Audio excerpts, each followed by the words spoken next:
Boa tarde a todos.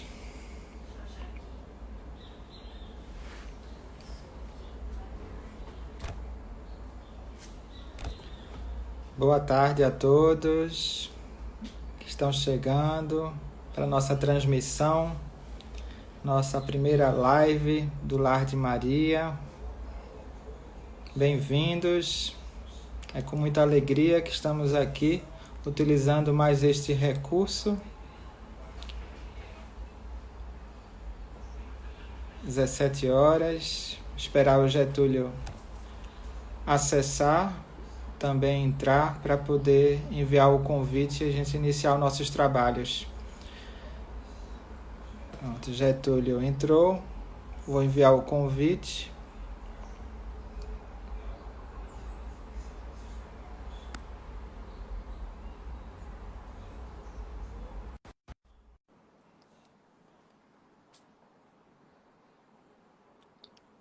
Muito feliz com a presença de vocês todos aqui, tá? Oi, Getúlio. Tudo Boa bem? tarde, muita paz, tudo bem, graças a Deus. Seja bem-vindo. Estamos já com 23 pessoas acompanhando nossa início de trabalho e transmissão. Dê seu cumprimento a todos os ouvintes, internautas. Que todos sejam bem-vindos em nome de Jesus, que a gente possa ter uma tarde, final de tarde de trabalho, de conversa importante sobre o Lar de Maria, sobre a doutrina dos Espíritos, e que todos se sintam à vontade. Perguntem e estamos à disposição. Muita paz para todos. Queria explicar a todos como vai ser a nossa dinâmica dessa nossa primeira live. Como é a primeira, temos que prestigiar a nossa casa, nossos trabalhadores, e aqui Getúlio e Berg estão representando os trabalhadores do Lar de Maria, para falar um pouco do funcionamento da casa, do Lar de Maria, e como a doutrina espírita também está presente em todo esse trabalho. E como o Evangelho nos pede, dentro da doutrina espírita, todo trabalho se inicia com a prece. Então, vou pedir agora para Getúlio fazer a prece e podermos dar prosseguimento a essa conversa informal, onde queremos a participação de todos. Tá? Então, meus irmãos, elevemos nossos pensamentos a Deus, a Jesus, a Maria, nossa mãe espiritual, rogando a assistência amorosa dos benfeitores do mundo maior, que nos ilumine e nos fortaleça, que o nosso trabalho seja coroado em paz e harmonia, e que Jesus esteja à frente de todas as nossas tarefas no nosso dia a dia. Que Deus nos abençoe e nos proteja, que nós possamos ser sempre, Senhor, instrumentos da tua paz. Muita paz para todos e um bom trabalho. Que assim seja. Então, pessoal, a gente vai ter a participação Getúlio iniciando, depois Lindenberg vai entrar também ao vivo aqui conosco, ele já está nos acompanhando. Não está presente agora porque o Instagram só permite 2 pessoas de compartilhar, mas logo, logo ele vai estar conosco também. Inicialmente, nós programamos um bate-papo de 1 hora, mas provavelmente se estenda mais um pouco, e quando cair o tempo do Instagram de 1 hora, nós reiniciaremos, encerrando depois os trabalhos, e temos um roteiro de algumas perguntas para explicar um pouco desse trabalho Lar de Maria, mas também queremos escutar a participação de vocês que estão aí nos acompanhando, nos prestigiando, Temos 53 pessoas nesse momento. E para iniciar o nosso bate-papo, eu queria que Getúlio, nos falasse há quanto tempo já existe o Lar de Maria e como surgiu a ideia deste centro existir e qual foi o motivo, Muita paz para todos. O Lar de Maria, no ano de 2011, nós começamos a receber as primeiras orientações do mundo espiritual para criar, ou seja, fundar um centro onde tivesse como base o Evangelho de Jesus, a disseminação do Evangelho, onde pudesse, no futuro, abrigar idosos, abrigar crianças, e dar assistência ao necessitado, não só material, mas uma assistência espiritual. Uma assistência onde quem entrar no Lar de Maria possa ser agraciado com esses fluidos amorosos que a doutrina espírita nos propõe, não é? E nos fortalece sempre. E no ano de 2012, nós conseguimos o terreno através de uma doação de uma querida amiga nossa, chamada Dona Eládia. E no ano de 2013, nós inauguramos o Lar de Maria, a primeira estrutura do Lar de Maria, que foi o auditório. Já existia uma casa lá dentro, onde havia iniciado o abrigo. E hoje nós temos o conglomerado do Lar de Maria, todos, ou quase todos conhecem, né? Fica ali situado em Chão de Mangabeira, é uma área muito promissora. E desde lá, de 2011, que a gente vem trabalhando nesse projeto com um grupo, né, de trabalhadores, de pessoas que abraçaram essa proposta, vestiram essa camisa, e que continuamos juntos e vamos continuar trabalhando na seara do Cristo. Então, foi um trabalho que surgiu por inspiração da espiritualidade, Getúlio. Nós fomos orientados pelos espíritos amigos a construir, não lá em Chão de Mangabeira, né?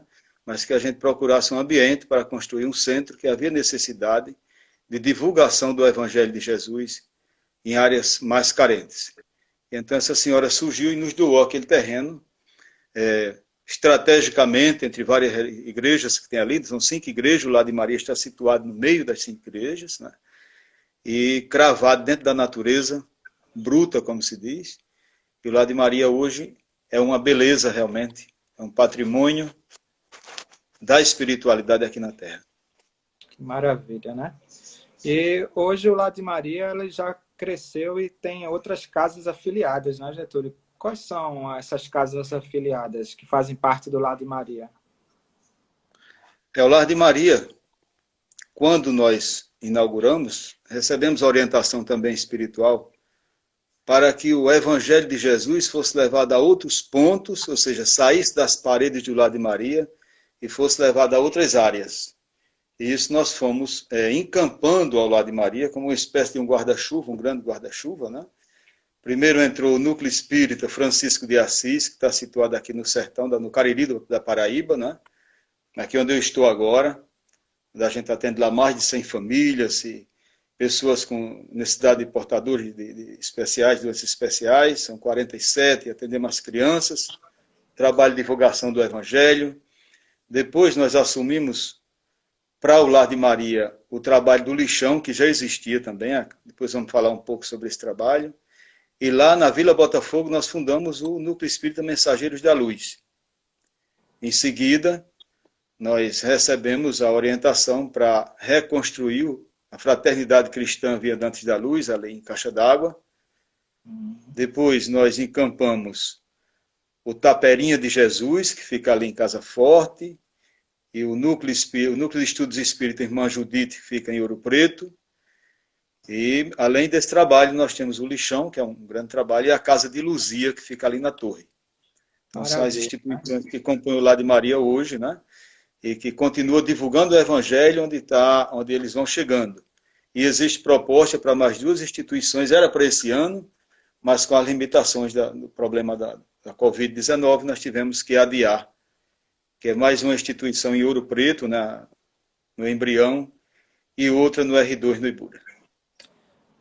Com esses trabalhos todos e junto com essas casas afiliadas, Getúlio, como se enquadra, então, o trabalho social realizado pela instituição Lar de Maria, representando a todas, e o trabalho da doutrina espírita? Explica para todo mundo como é que é esse trabalho social e doutrinário ao mesmo tempo. O trabalho social, ele atende em diversas nuances, como a parte da carência física, necessidade de uma cesta básica mensal que a gente distribui, não é? O trabalho do lixão, que foi um trabalho fundado dentro da instituição do lixão mesmo, onde a gente leva um café semanal, levando sopa, toda a assistência, nós levamos o Evangelho de Jesus. Né? É feito o Evangelho com eles todo sábado pela manhã, e é distribuída toda aquela assistência que é feita lá no Mensageiros da Luz, que é uma filial, vamos dizer, do lixão, então as crianças que foram retiradas do lixão. Lá também nós temos o trabalho de evangelização, distribuição do material necessário.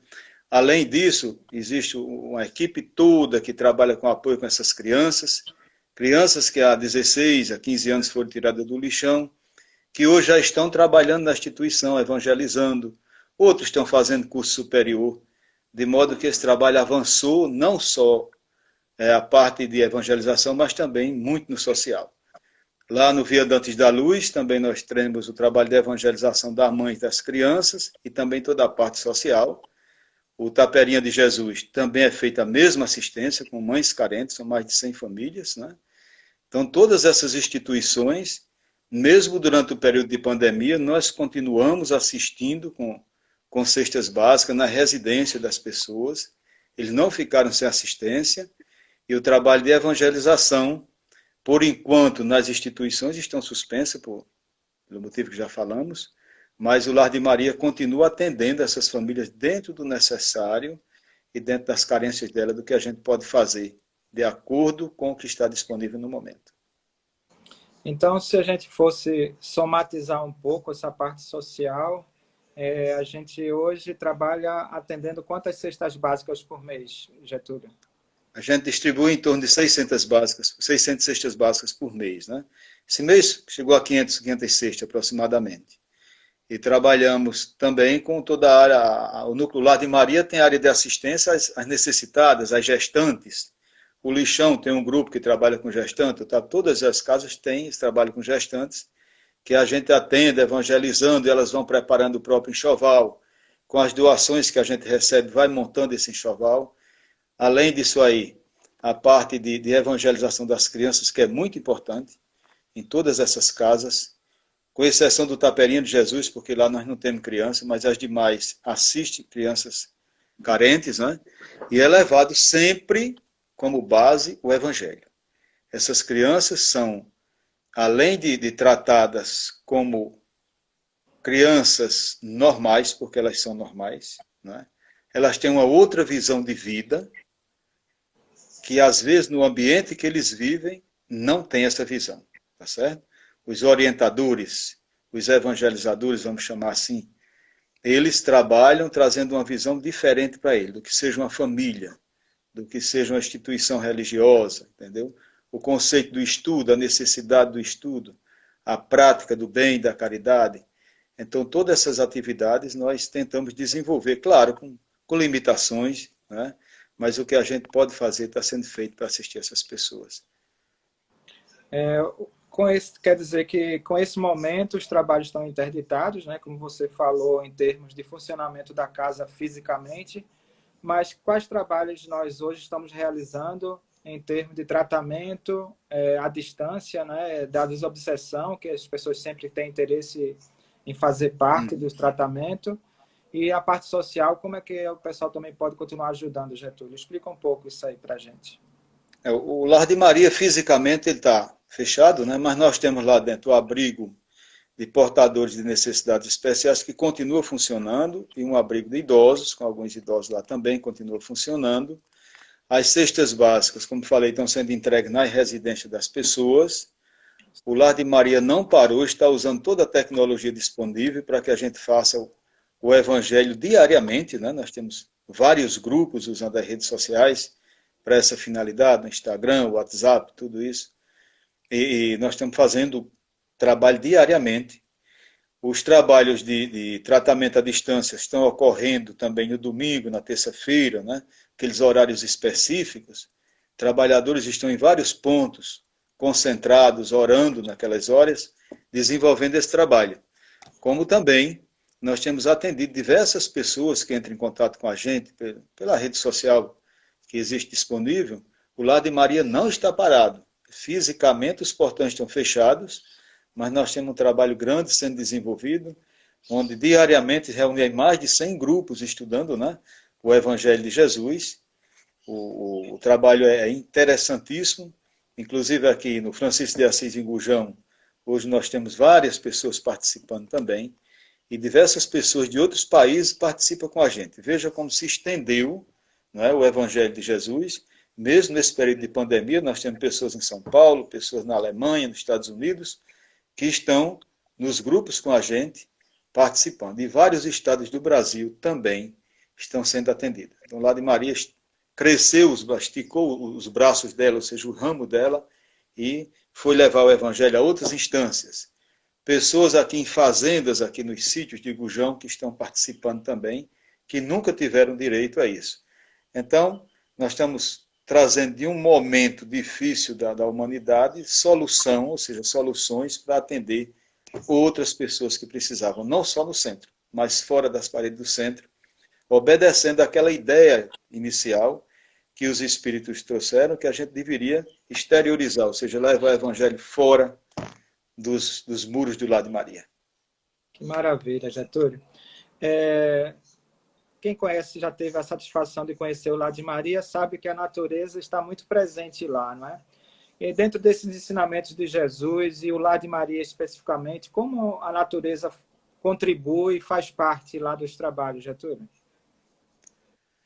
Olha, o Lar de Maria, como falei, está encravado dentro de uma mata, não é? Hectare e meio de mata ali que nós estamos trabalhando lá dentro. Todas as construções foram feitas respeitando a natureza, sem destruir uma só árvore. Lá de Maria mantém todo o respeito. Tem prédios nossos que as árvores estão dentro do prédio, né?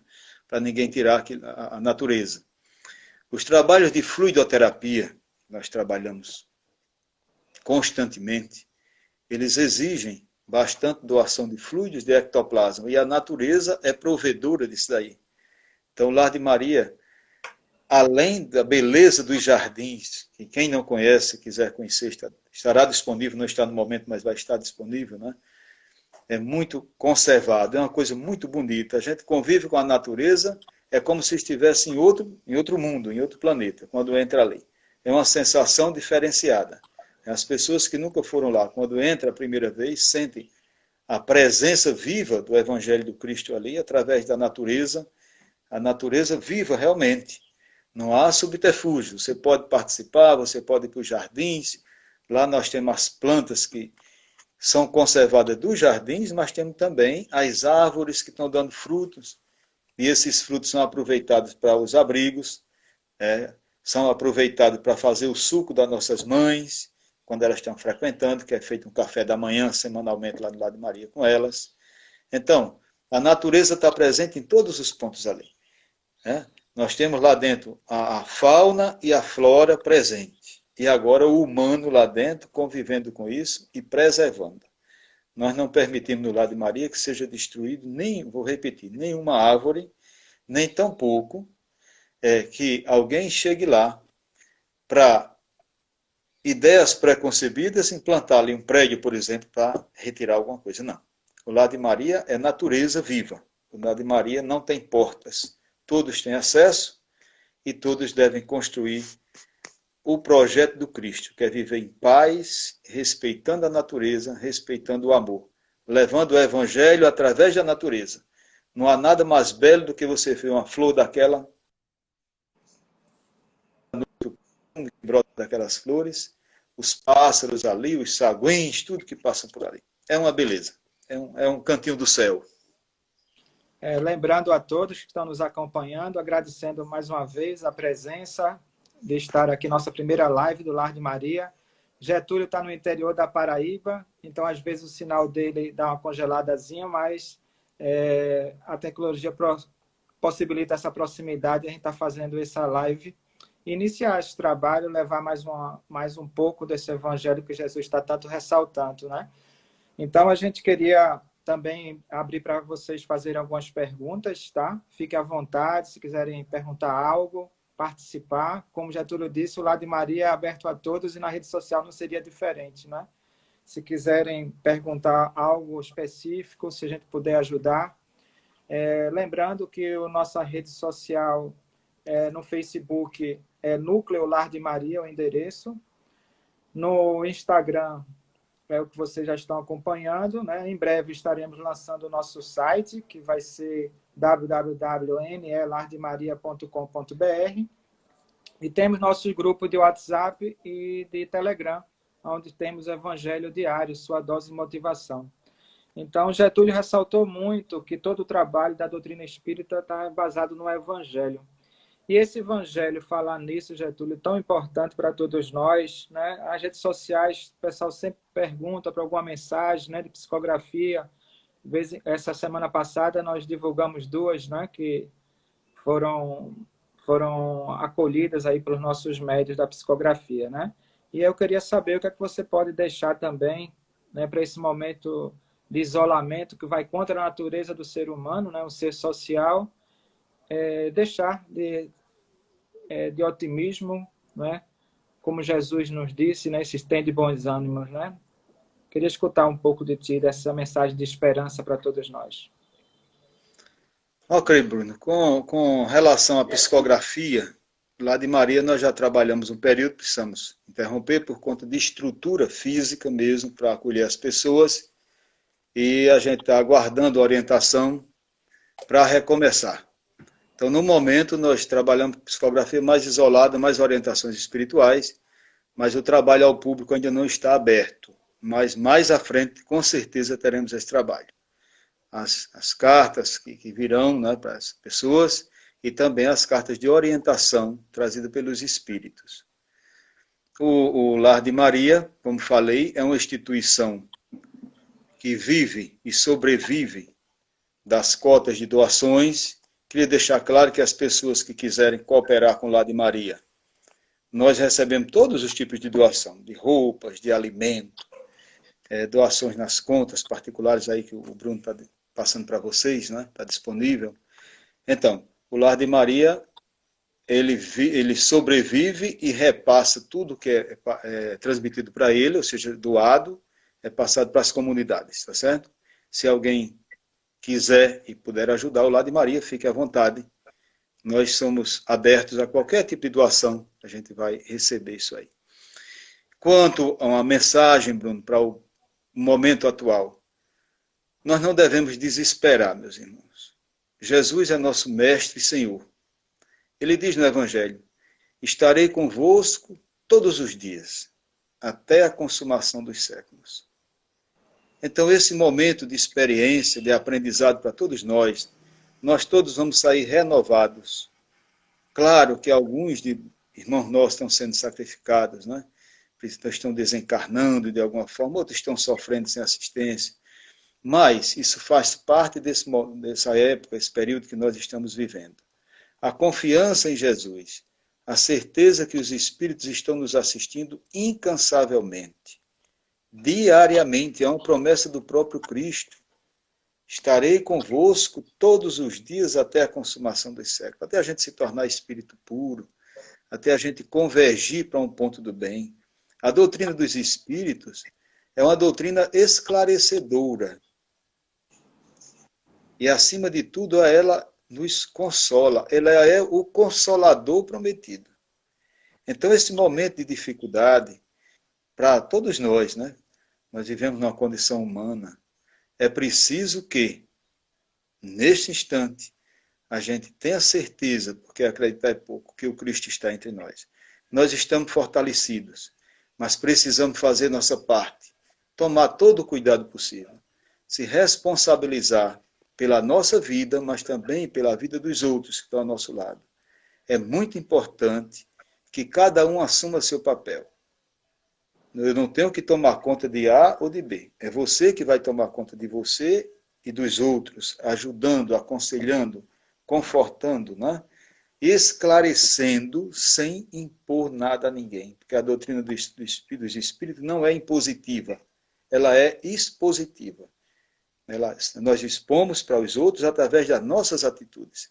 Nós somos esses vetores, cada um de nós, que vamos levar um Jesus ressurrecto, um Jesus vivo às criaturas, que não está distante de nós.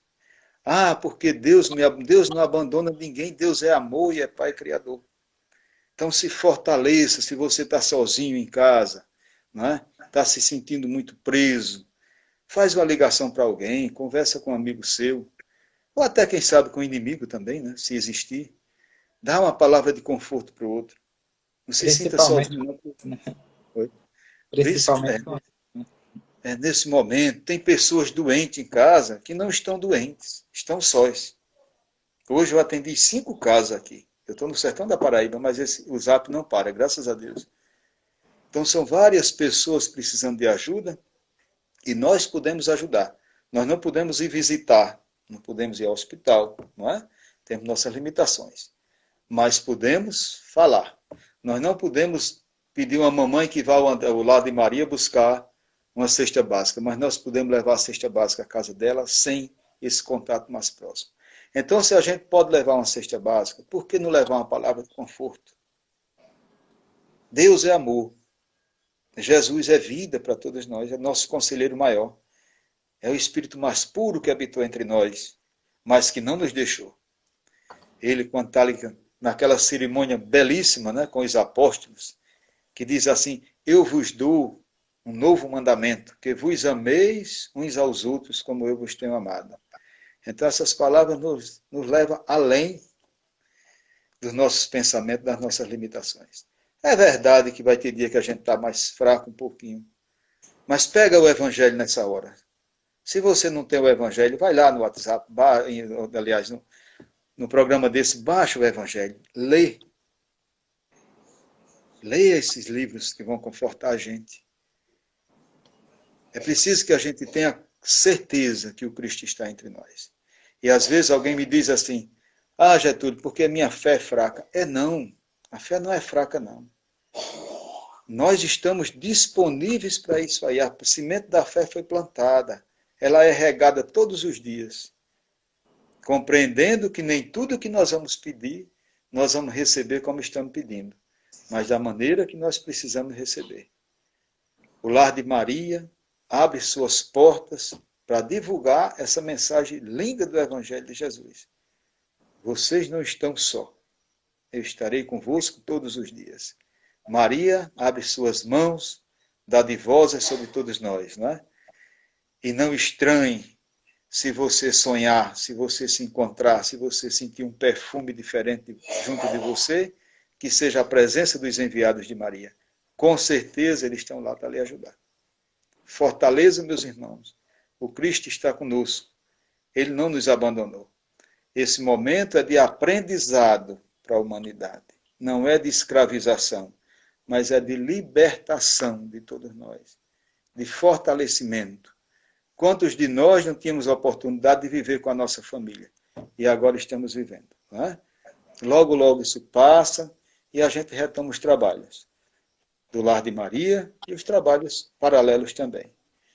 Um forte abraço realmente a todos, que Deus abençoe. Estou à disposição para alguma pergunta, Bruno. Até mais. Algumas pessoas estão perguntando como é que podem ser voluntárias.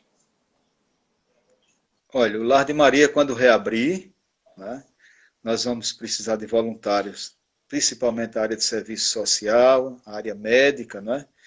E aí nós vamos estar lançando todo esse protocolo, vai estar disponível no nosso site para que as pessoas possam acessar, tá certo? Tem os canais de comunicação, que o Bruno já passou para vocês, e eles vão estar funcionando, e vocês podem se inscrever, que a gente vai direcionando vocês. Muitas pessoas também agradecendo, Getúlio, parentes aí conosco, né? Prestigiando a nossa live. E falando bastante também do nosso Jardim Allan Kardec, da natureza, né? Lembrando que nas nossas redes sociais vocês conseguem encontrar lá nas postagens algum vídeo lá do jardim, tá? Já que nesse momento não podemos estar lá, mas procurem lá algum vídeo. Como nós falamos, né, inicialmente, a primeira meia hora seria com Getúlio. Eu queria saber se alguém tem mais alguma pergunta para direcionar a Getúlio, que nós vamos convidar daqui a pouco o Berger. Deixa eu ver se alguém está falando aqui. Como fazer doação, né? Vou postar aqui novamente. Temos a conta do Lar de Maria, que eu postei agora aí.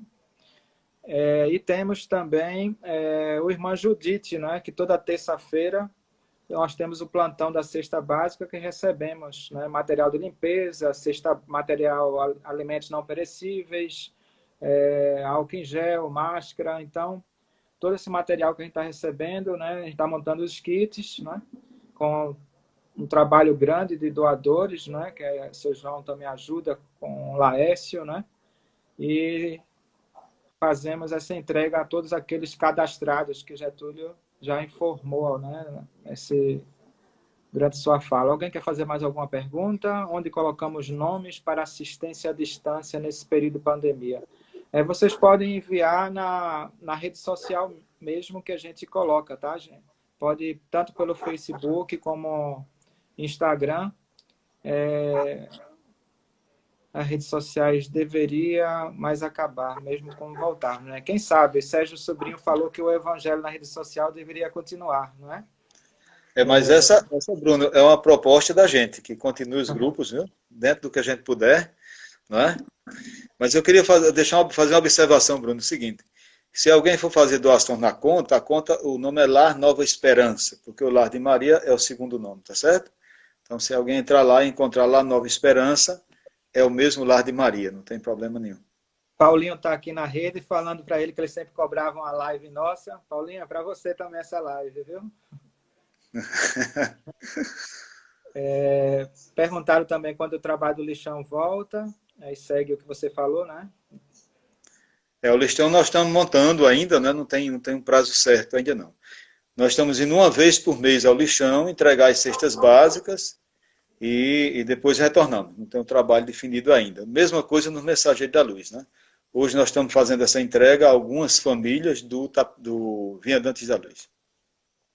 Getúlio, lembra novamente quais são os dias do tratamento à distância, não é? Relembra aquela questão do que o paciente deve estar ciente, né?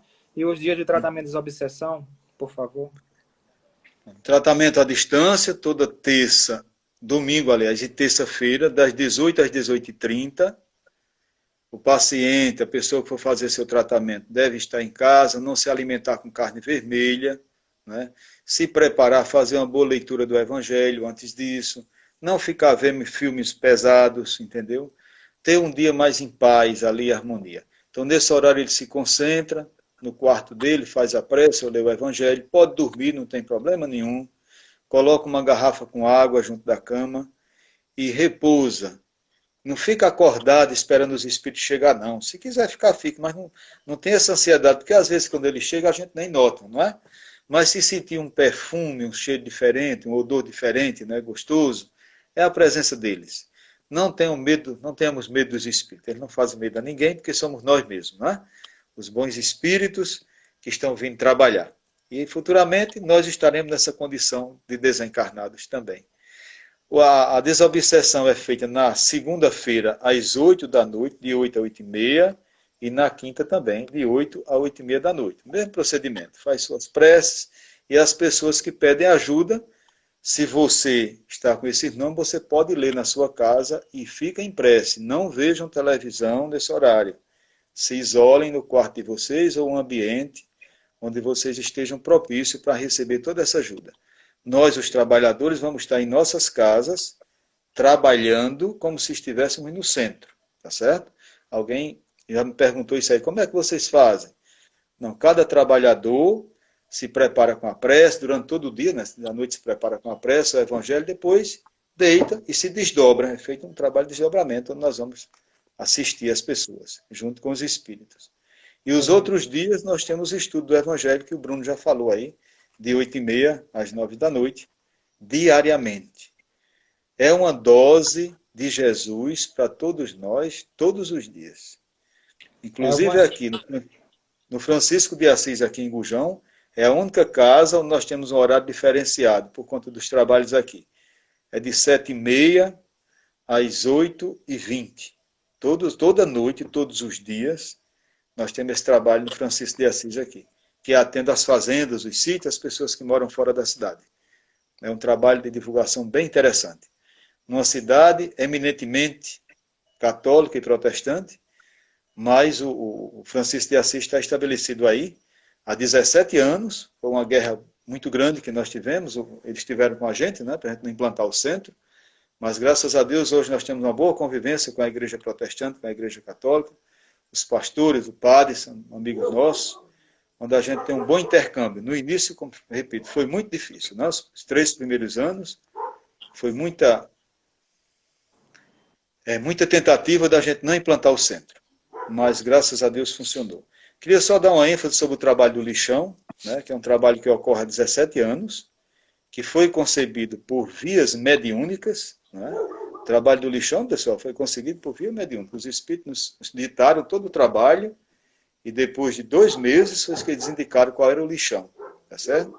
Esse trabalho é feito semanalmente, onde se leva café da manhã, a cesta básica, que é mensal, e todas as doações, e o Evangelho de Jesus é pregado para eles lá, antigamente dentro do lixo, hoje nós temos uma área mais reservada, porque o lixo foi privatizado, mas nós continuamos com todos eles assistidos. Aqueles antigos catadores de lixo que não podem mais ir para lá, eles são assistidos no Mensageiro da Luz em Vila Botafogo. É um trabalho belíssimo. Quando voltar, se alguém quiser conhecer, é cedo, é todos os sábados, a gente sai do Irmã Judite às 6 horas da manhã. E voltamos às 8h30 para o lado de Maria. Eu estou escrevendo aí o nosso WhatsApp, tá? Para quem quiser depois enviar os nomes para o tratamento à distância, fica à vontade, tá? Como Getúlio explicou, você pode colocar na sua casa, pode nos enviar por rede social ou pelo WhatsApp. Perguntaram se tem alguma previsão de volta ao trabalho, o Getúlio já falou, primeiro a federação deve fazer seu pronunciamento de volta, para depois as casas também se pronunciarem em relação a isso. Alguma previsão do trabalho da campanha do quilo, Getúlio? Estão perguntando também. Estamos aguardando também a Fraternidade Espírita de Campanha do Quilo nos autorizar, que é o órgão que coordena a campanha do quilo, entendeu? Nós não estamos autorizados ainda. Ainda hoje tive contato com eles, mas eu trabalho como conselheiro da escola, da Fraternidade também, mas estamos aguardando essa autorização. E do Lar de Maria, como o Bruno falou, aguardando a orientação da federação, lembrando que o Lar de Maria trabalha também como hospital holístico, né, que nós precisamos ter todas as limitações. Os trabalhos vão começar paulatinamente, não vão vir de uma vez, vão começar com os estudos. Nós estamos montando todo um planejamento sobre isso, tá certo? Quando se aproximar da abertura, pelo menos uns 30 dias a gente avisa antes, já com todo um planejamento como deve funcionar o Lar de Maria. Com as limitações, claro, que nós precisamos ter nesses dias. Lembrando que vamos deixar, pelo menos eu não vou prometer, né, mas a intenção é quando acabar deixar salvo, tá, a live, para todo mundo poder acessar depois, somente que eu cometa alguma inoperância digital, né, mas a intenção é deixar. Agradecer mais uma vez a Getúlio, que a primeira de muitas lives, se Deus quiser, ele vai estar aqui conosco, né, dando a abertura aos trabalhos ao vivo pela rede social, nosso Instagram, né? Vamos convidar a Lindenberg, né, para continuar a responder aqui as nossas perguntas da doutrina espírita. Beijo no coração, Getúlio. Obrigado mais uma vez. Agradeço a todos aí que estão conosco, 116 pessoas nesse momento.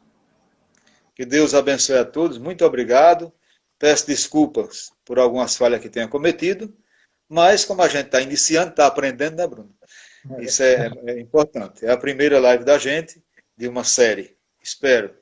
E a todos vocês que estão nos assistindo, muito obrigado pela paciência e futuramente vão lá conhecer o Lar de Maria, quem não conhece ainda. Muita paz, muito amor. Deus abençoe a todos. Pronto, Getúlio. Agora você aperta aí em encerrar a sua, que eu vou convidar o Berger, tá? Ok.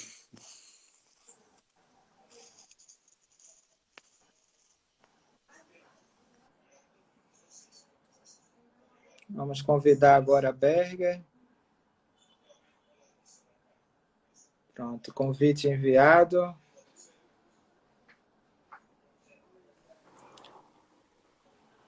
Seja bem-vindo, Berger. Boa tarde, Bruno. Boa tarde a todos. Está me ouvindo direitinho? Tudo certinho. Com muita luz, com a sua presença, agradecer também mais uma vez. Eu que agradeço aí, estava acompanhando aí a live com o Getúlio, estava muito boa, maravilhosa. Todo mundo matando saudade aí dos bate-papos da gente, né? Vamos continuar nessa mesma coisa informal, não é? E ao mesmo tempo com tanta energia e tão acolhedora, né?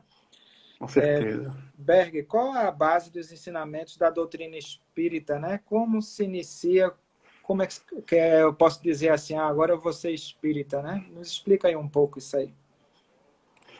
Olha, a doutrina espírita tem como base fundamental o Evangelho de Jesus, né? Tudo que o Espiritismo fala tem como base no Evangelho. Mas existem algumas colunas mestras, né, na doutrina espírita, né?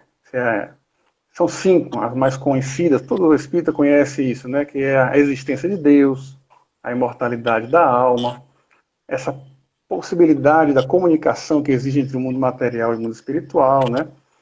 A pluralidade dos mundos habitados, né? Esses montes de planetas, de estrelas que existem aí são habitados, né? Não existe nada vazio. Deus, tudo que ele cria tem uma razão de ser. E a pluralidade das existências, né? Ou seja, a reencarnação, a possibilidade de você ter mais de uma existência. Essas aí são as bases do Evangelho de Jesus que a doutrina espírita traz.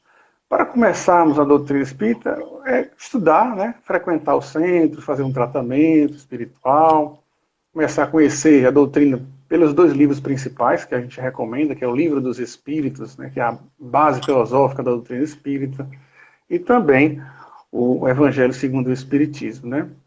Nós vimos aí a genialidade de Allan Kardec, quando ele lançou o Evangelho segundo o Espiritismo, ele focou apenas no ensinamento moral, né? Ele deixou de lado as profecias, os milagres, os atos da vida de Jesus, aquelas questões mais polêmicas. O Evangelho segundo o Espiritismo, 75% dele traz o Sermão da Montanha. Daí você tira a importância desse Evangelho, que traz Jesus, a luz da doutrina espírita, como o Getúlio tinha falado agora há pouco, né? O Consolador prometido. E a doutrina, assim, Berger, o que é que ela propõe de diferente para não ser chamada de mais uma religião? Primeiro que a doutrina espírita ela tem triplo aspecto, né? Ela é uma ciência filosófica e que tem por consequência a religiosidade, né? A nossa ligação. Ela tem como função fundamental ligar, conectar a ciência com a religião, mostrando que tudo que tem no mundo são leis naturais de Deus. Umas são leis materiais e outras são leis morais, né? Então essa diferença aí é muito importante. A doutrina espírita, ela tem como inovação para contribuir com as religiões, se diferenciar, é o esclarecimento. Então, a ciência vem esclarecer tudo que é divulgado na doutrina, tudo que o Allan Kardec trouxe. Ele não fez uma análise muito vulgar, ele fez uma análise profunda. Existe um princípio chamado princípio da concordância, ou seja, ele pesquisou com vários médiuns e espíritos diferentes conceitos mais difíceis e só os colocou, só os publicou depois que a mesma resposta se deu em vários ambientes. Mas tem 3 aspectos importantes, Bruno, que o Espiritismo traz de inovador e que vai contribuir com as religiões. É esse desvendar do mundo espiritual. Porque esse conceito de céu, de mundo, do outro lado, é muito desconhecido. Então a doutrina espírita veio clarear isso. Então hoje, se você estudar a doutrina, você vai conhecer como funciona o mundo espiritual. Como é que é essas relações, o que é que nós fazemos do outro lado, ficamos sentados escutando um anjo tocar uma harpa, ou a gente vai trabalhar, ou a gente tem toda uma assistência a dar e a receber. Esse é um ponto fundamental. O outro é o fortalecimento do espírito imortal, tanto a pré-existência como a continuação da vida após a morte. Então, isso é muito importante. E o terceiro ponto é a evolução espiritual. Ou seja, nós somos seres em evolução espiritual. Tudo que Deus criou segue esse mecanismo. E esses 3 pontos, eles têm consequências muito positivas, por sinal, né? Ele faz, primeiro, que a gente aprenda a interpretar melhor o Evangelho de Jesus. Abrir mais essa visão, uma visão mais imparcial, mais espiritualizada, né? Dos ensinamentos de Jesus. Nos elucida também sobre as parábolas de Jesus, né? Muitas parábolas desconhecidas, mal interpretadas, hoje ganham uma nova conotação, trazendo essa visão espiritual. E uma coisa muito importante também, que o Espiritismo vem trazer e contribuir com as religiões, é interiorizar novamente a doutrina de Jesus. O que é isso, interiorizar? Nós, por muitos séculos, nós que somos reencarnacionistas, utilizamos-se dos atos exteriores para propagar a sua doutrina, né? Jesus já fazia suas críticas aos judeus da época, e os cristãos, futuros cristãos do passado, né, também caíram nesses erros. E nós temos que ter cuidado, espíritas, para não cometer as mesmas falhas. A atividade da caridade assistencial, ela deve ser feita em conjunto com os sentimentos, né? É muito importante isso. Então, O Espiritismo veio resgatar esse conceito, né, da interiorização, quando Jesus diz assim, ó, buscai primeiro o reino de Deus e sua justiça, e as demais coisas serão acrescentadas. E aí ele diz assim, o reino de Deus está onde? Está dentro de vós, né? Então, muito importante a gente ter esse conceito dentro da gente. Exatamente. É muito importante estar lembrando isso, né? São 2020 anos, né? Aqui, não é à toa que a gente tem que reforçar tanto isso, né? Essa prática, essa ação, né? Conhecer é bom, mas praticar é melhor ainda, né, Berger? Muito melhor. Vamos lá, dando prosseguimento, eu queria só lembrar a todos, né, que nós iniciando na nossa live às 17 horas, então aí tem um limite de 1 hora, e a gente vai estourar um pouco. Quando cair essa live, nós vamos retomar, não é, novamente ao vivo com o Berger, para a gente fazer o encerramento, tá? Então, nos acompanhem, não esqueçam de acompanhar conosco. Como não temermos a morte, Berger, e termos certeza da mensagem de Jesus, da continuidade da vida, que ele falou lá naquele tempo que ele estava conosco?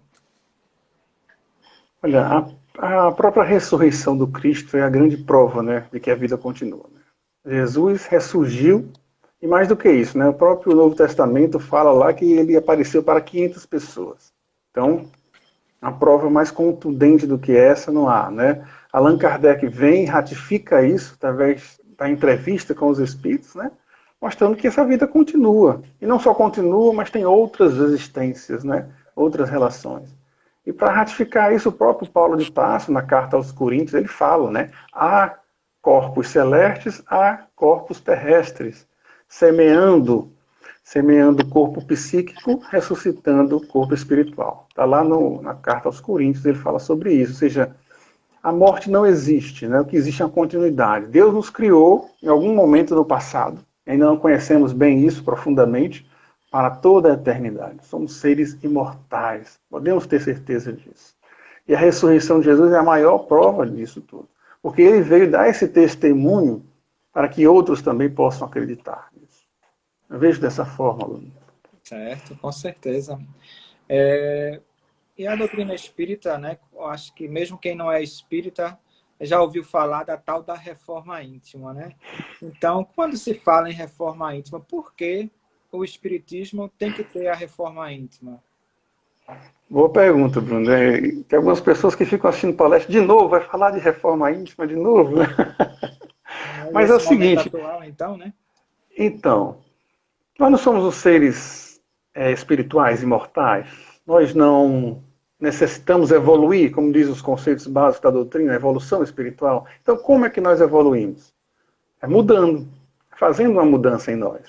Então, o Espiritismo traz muito forte a questão da reforma íntima, que já foi falado agora há pouco por mim, né? Ou seja, é preciso perceber o seguinte, é preciso eu entender que para que eu tenha um mundo melhor, uma sociedade mais justa, eu preciso ser uma pessoa melhor. Eu preciso ser uma pessoa mais caridosa, eu preciso ser uma pessoa que se preocupa com o próximo. Então, um ponto fundamental aí da reforma íntima é a identificação do ser espiritual que nós somos. E perceber melhor o outro. Perceber e compreender o outro.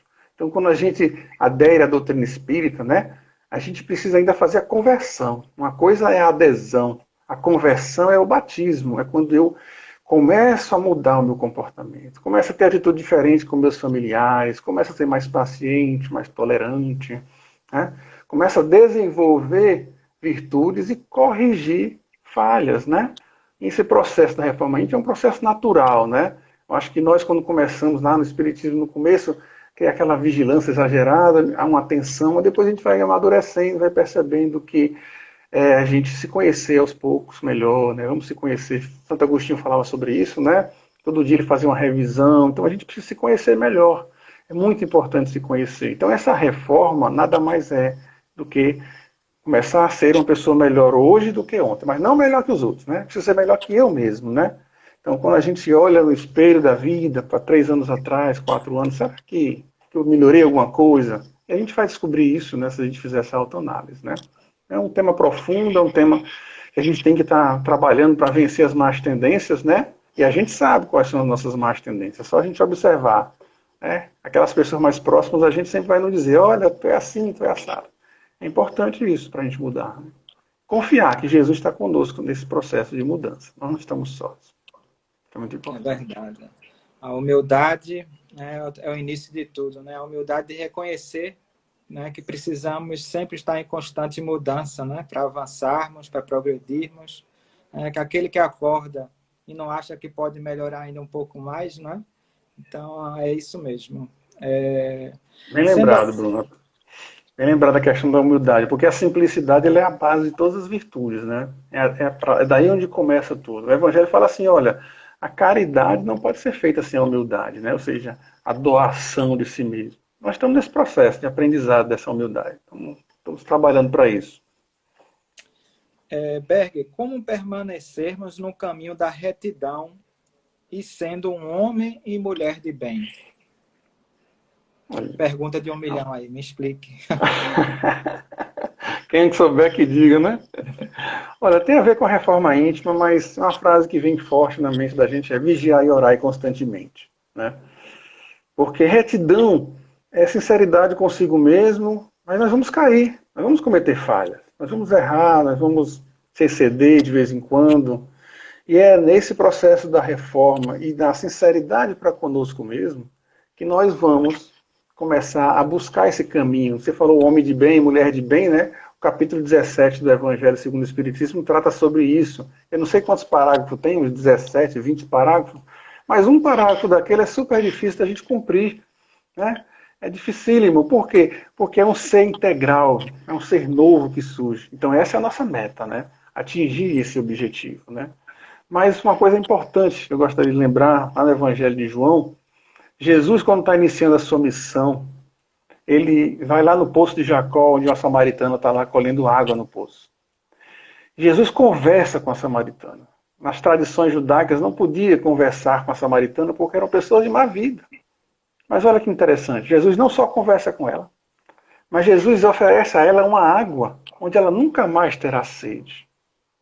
E é para a samaritana, dita pecadora dos judeus, que Jesus se revela como o Messias. Está lá no Evangelho de João, no capítulo 4.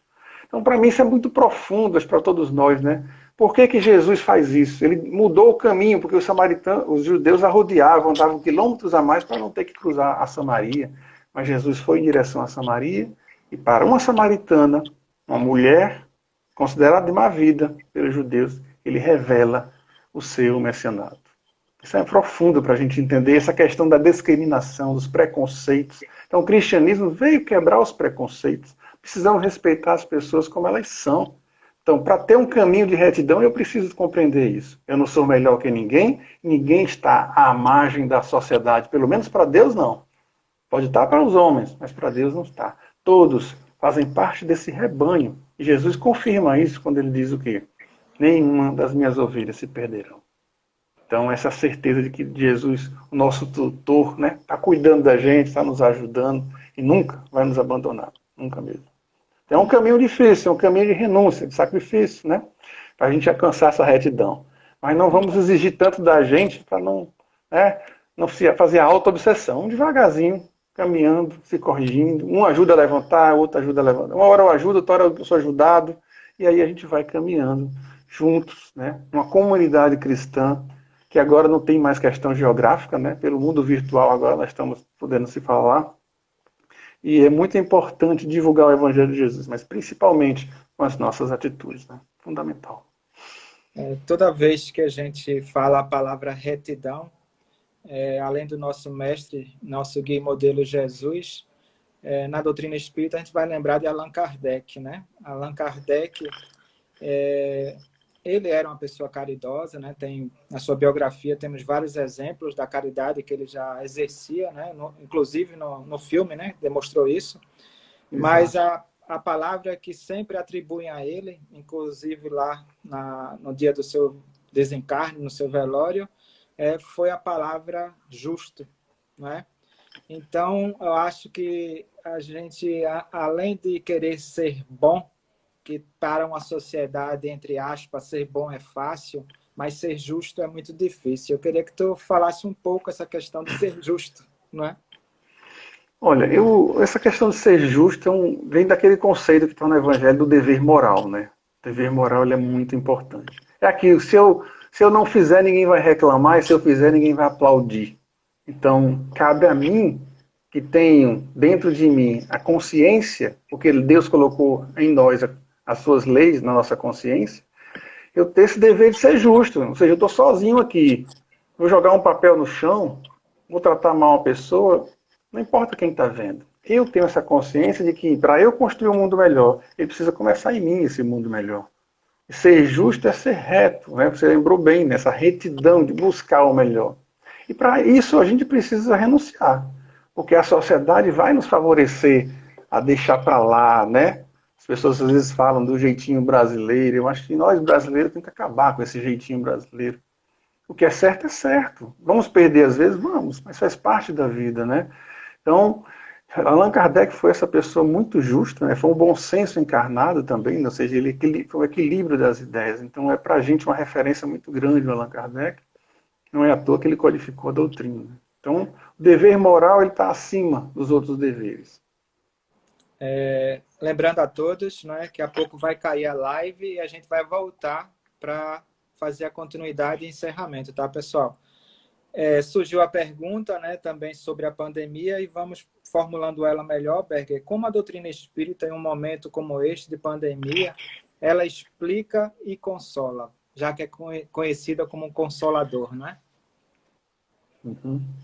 Então, quando a gente fala que nós somos seres, né, em evolução constante, a doutrina espírita traz para a gente também... Só um minutinho, Bruno, por favor. Aqui. Pois não.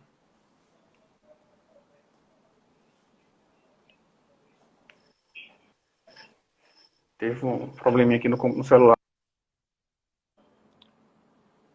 Travou um pouco o Berger, tá, pessoal?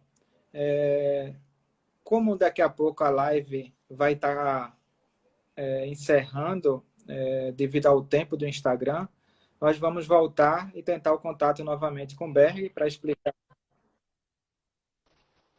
Estou Tá me escutando a ouvindo? sua... Toma, voltou agora, Berger. Voltou? Tá bom. É porque estava fora do Wi-Fi aqui, eu coloquei no Wi-Fi agora. Se Então, cair, então você já sabe que vai ter que entrar novamente, tá? falta alguns Falta minutos, 2 né? minutos para cair.